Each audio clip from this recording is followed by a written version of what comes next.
This is a sketchbook walkthrough of the Big Bag Toy Store sketchbook. This one starts August 1st, 2023. That is about 1 month ago today. 1 month and 4 days ago. And 1 August 2023. And I started out, this is when I started getting into pop-ups. So this is one of the first ones I did, which is a dragon pop-up. It folds flat completely. And then it pulls, when it pops up this little pedestal, so the dragon is above. I just was getting interested in adding action to my drawing, so this is where it kind of kicked me off doing a bunch of pop-ups. I think I've shown this one before too. This is a little salamander guy. And then this is a cicada that jumps out. So some of these you might have already seen, because I show these a lot. This one is a bunch of koi fish that pop up in this twisting mechanism. And then another cicada. I don't know why, I just like the cicada. And you can see when he's popped up, he folds flat and he pops up. So that's kind of cool. Then I realized I might start running out of room, so I did fewer pop-ups after that. And there's some gel pen. And this is where I really kind of started to get into oil pastels. So this is that's a jellyfish. No, you know what? This is gouache. This is gouache. This is gouache too. This is this little dinosaur. This is gouache. This is this goldfish. This is colored pencil. This is oil pastel, but with some colored pencil lines in it here. I got the picture from Unsplash of this diver. I thought it'd be interesting to try it out. This is also oil pastel with some colored pencil on there as well. And once I realized you could use the colored pencils have the same stuff in them as the oil pastels, it really opened things up. Plus, I'm trying to think of myself as a mixed media guy. Once again, there's another oil pastel with some colored pencil on it as well. This one's just oil pastel. No, this one has some colored pencil as well. I don't know if you can see what that is. It's just a color pattern of some plants and things. Another oil pastel. Around this time I started to really enjoy the oil pastels, and I really started to get into them. It's another oil pastel of a storm cloud. This is oil pastel. I think this is actually gel crayon, actually. This is gel crayon, but that white feels like it might be oil pastel. This is oil pastel. Did this one on a stream. This is where I started to get into my articulated drawings, and I've got a couple of these in another book. The problem was, once I realized this is the biggest thing in the book, I decided I wanted to do much more of these, but maybe put them in a different notebook all on their own. So this is the only one like this that's in here. This is oil pastel, just a purple. I was playing around with colors, but it's purple and green, some magenta. This is oil pastel again, a landscape. This is oil pastel, some baby jellyfish.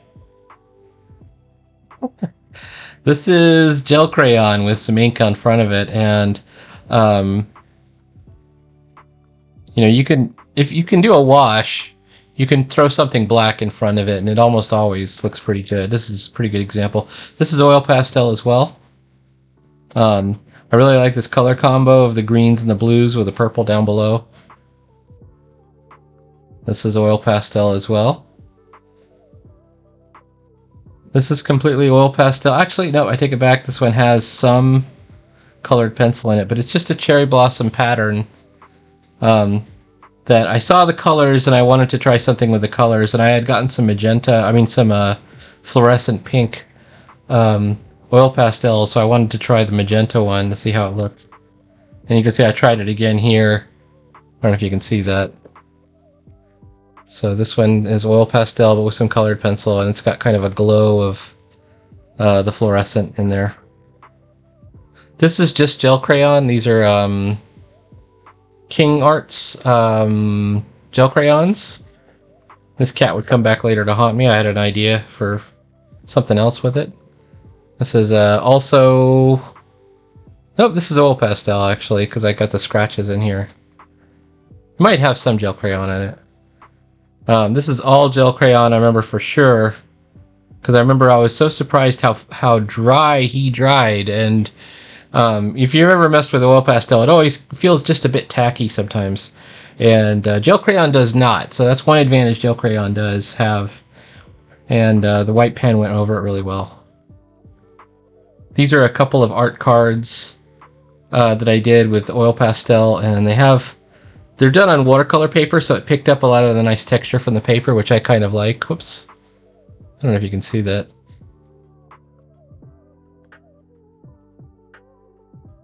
Turn the page, Peter. I'm trying to.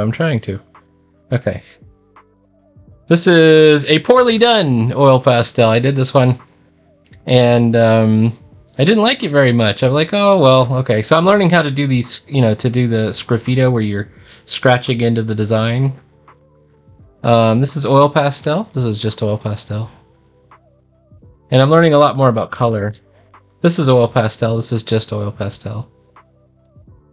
Just being very careful with this. So it has a nice pastel look to it as well. This is just gel crayon. You can see the brilliance of the gel crayon. You can see how vibrant and dense it is. And it's got some black Prismacolor colored pencil as well for some of it. This is oil pastel. Another sunset scene. This one's also oil pastel. This is just a scene of light. Some stuff outside. And you can see it's got some greens and purples, but mostly we're talking about the light coming in through the window. This is when I first got interested in doing this graffito and trying to figure out how if you watch the Black Bean CMS channel, he does these really interesting things with patterns scratched into the oil pastel, and I thought I'd like to try some of that. Anyways, this was kind of this is a bad drawing, and I thought, okay, maybe I can save it by messing around with it. So, and same with this, but I thought, you know what, even if it's a bad drawing, I learned something, so I'm going to keep it. This one is all oil pastel for sure. I tried to get away from putting the dark over the wash.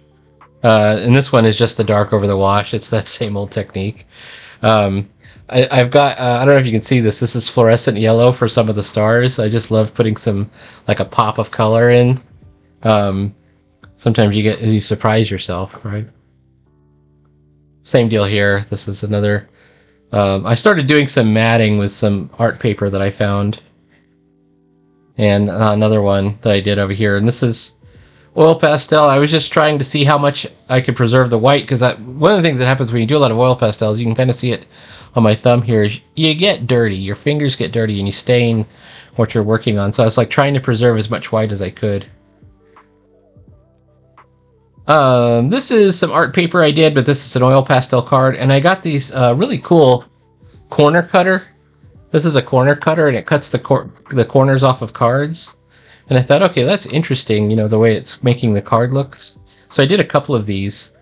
This is some old oil pastels I found in my basement, and they were all super old, but they were well preserved. So I tried to see how durable they were by, I chopped them up and tried to do an impasto technique, and I don't know if you can see it on there, but there's actual texture, because I put this on with a palette knife, and then I put clear gesso on it as an experiment, and it worked. It seemed to work. This is definitely oil pastel. This is just oil pastel. Once again, it's another color experiment, just trying to see how far I could go with a limited palette. This is oil pastel. You can see my style is starting to come together. I'm starting to figure things out a little bit, getting more into texture, and leaving some texture on the painting. And that makes me feel pretty good. I liked what effect I was getting by leaving the texture out there. Same deal here. There's lots of texture. You can see it in the white down here. I don't know if it's coming through on the video, but once I figured out that I could leave some texture on the painting, I felt pretty good, and I wanted to get some glow on the inside. This feels like there might be some tackiness to it. I might have to spray it with my Cassane. I've got some Cassane spray, and you can see I just kind of glued these in. I just tacked them in. This one, you notice I got the corners cut out, but this is oil pastel completely. There's no anything else. This is oil pastel I did today. Just a monster, just a dragon monster kind of creature.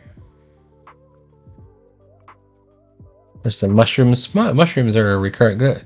They often come up and it's like you draw one mushroom and you get a lot of mushrooms suggested to you from Pinterest. I enjoy drawing them. They're actually very fun.